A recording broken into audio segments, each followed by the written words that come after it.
সরাসরি নাটক করো না, যেতে দাও। আমার চোখ খুলে গেছে, এই বাড়িতে আমি আর থাকবো না, আমি এখান থেকে চলে যাবই। না, কেউ কোথাও যাবে না। আমি যা বলবো আগে শুনবে, তারপরেও যদি তোমাদের মনে হয় তোমরা কোথাও যেতে চাও তখন যেতে পারো। এখন চুপ করে গিয়ে ওখানে বসো।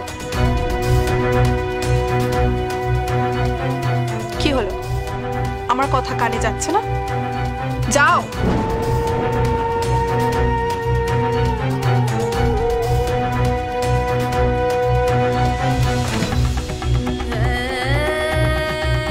এবার আমি যা বলবো দুজনে কান খুলে চুপ করে কথাগুলো আগে শুনবে।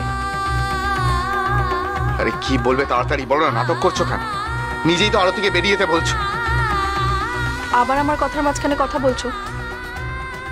ভাই বোন একেবারে এক, কোনো কথা না শুনে না বুঝে আগেই কাজ করে বসো। তোমরা এত ইম্পালসিভ কেন বলো তো? আমরা ইম্পালসিভ? তোমার মনে আছে তুমি আমায় কিভাবে বিয়ে করেছিলে? ওটাকে বলে ছেলে তুলে নিয়ে এসে বিয়ে করা।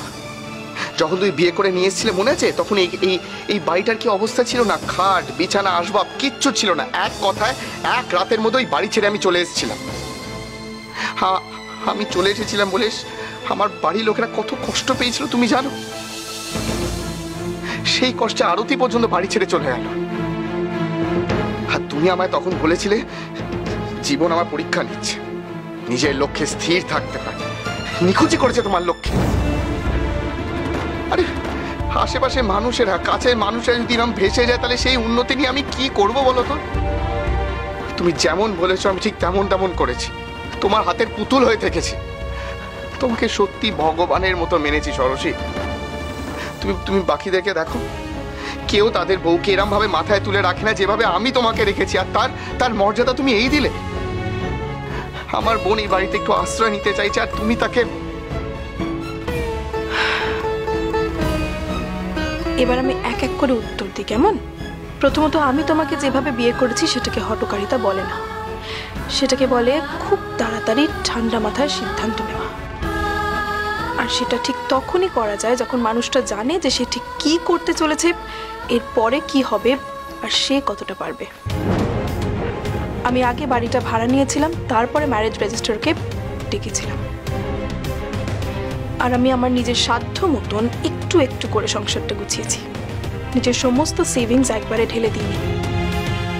এটাকে বলে অর্গানাইজড হওয়া।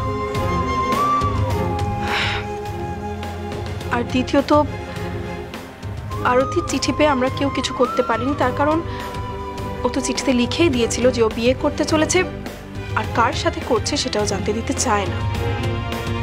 She is an adult. আমরা পুলিশের কাছে গেলেও কিচ্ছু করতে পারতাম না। আমি তাই তখন তোমাকে বলেছিলাম সবকিছু ভুলে নিজের কাছে মন দাও।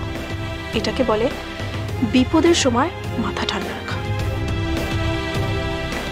এবার তাহলে আমি বলি, আরতি কেন এখন এখানে থাকতে পারবে না? তোমার পরীক্ষাটা যদি ঘাড়ের ওপর না থাকতো তাহলে আমি এই কথাগুলো বলতাম না, আরতি এখানেই থাকতো। আমি এখন দিন 15 করে ওকে কল্যাণের বাড়িতে থাকার ব্যবস্থা করে দিচ্ছি। তোমার পরীক্ষা শেষ হয়ে গেলেও আবার এখানে আসবে, এখানেই থাকবে। কি হলো, ভাই বোনের মুখে এখন কথা নেই যে? কি সহজে তোমরা আমাকে কত খারাপ কথা বলে দিলে, তাই না?